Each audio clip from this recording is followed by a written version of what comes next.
Most of our emotions are self created அப்படின்னா நம்புவீங்களா? நம்ப மாட்டீங்கல்ல.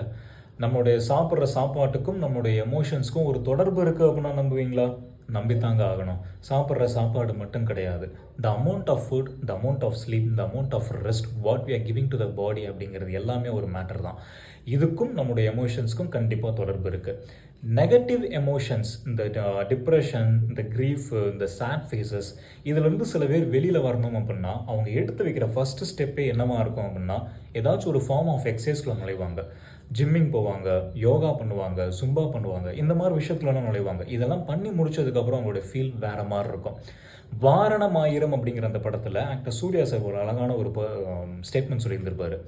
உடம்பு ரெடி பண்ணணும், பழையபடி மாறணும், லைஃப்பை மாற்றணும் அப்படின்னு இருந்திருப்பார். This is not only about exercises. There are lot of things contributing behind those exercises.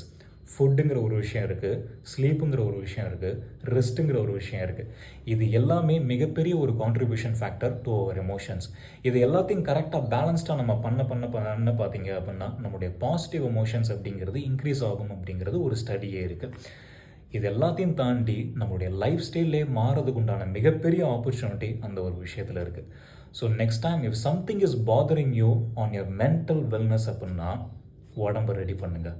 Take care of your body because it's a temple of your soul.